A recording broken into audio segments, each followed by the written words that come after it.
banyak orang yang kurang paham atau kurang mengerti atas komentar saya dalam acara TV One tentang kasus Sambo. Nama Hotman Paris kembali menjadi sorotan publik, lantaran ia dituding warganet berusaha membela tersangka Ferdy Sambo.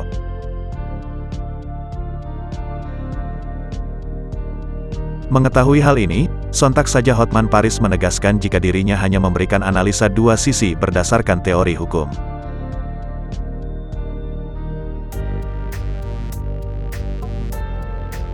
Melalui media sosial Instagramnya, Rabu, tanggal 2 November tahun 2022, Hotman Paris mengatakan banyak orang yang kurang mengerti dengan komentarnya pada kasus Ferdy Sambo. Hotman Paris menyebutkan bahwa mereka menganggap dirinya lah yang memastikan bukan pasal 340 pembunuhan berencana.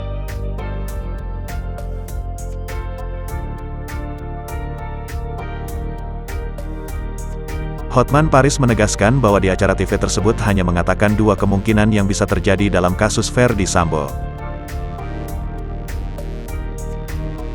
Kemudian, ia mengatakan kemungkinan pembunuhan berencana dan pembunuhan yang dilakukan secara spontan. Hotman Paris berharap agar masyarakat dapat lebih memahami apa yang sebenarnya ia sampaikan.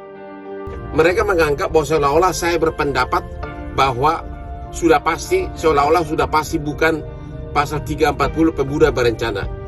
Anda tolong menyimak. Di situ saya tegas-tegas mengatakan ada dua kemungkinan.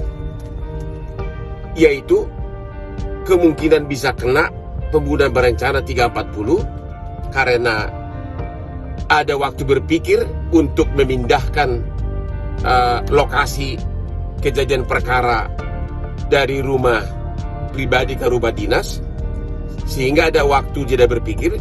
Itu mungkin dipakai hakim sebagai alasan bahwa itu pembunuhan berencana 340. Itu salah satu sisi. Sisi kedua adalah hakim juga bisa meyakini bahwa karena instruksi tersebut, kalau benar ada instruksi, dilakukan dalam keadaan kegoncangan jiwa, menangis, seperti contoh kasus, saya kasih contoh kasus di Amerika dalam novel Time to Kill, maka bisa dianggap pembunuhan spontan, bukan pembunuhan berencana. Tolong amati, saya hanya memberikan teori hukum. Teori hukum bahwa faktor penentu di sini pada akhirnya adalah keyakinan hakim. Kenapa? Karena pada saat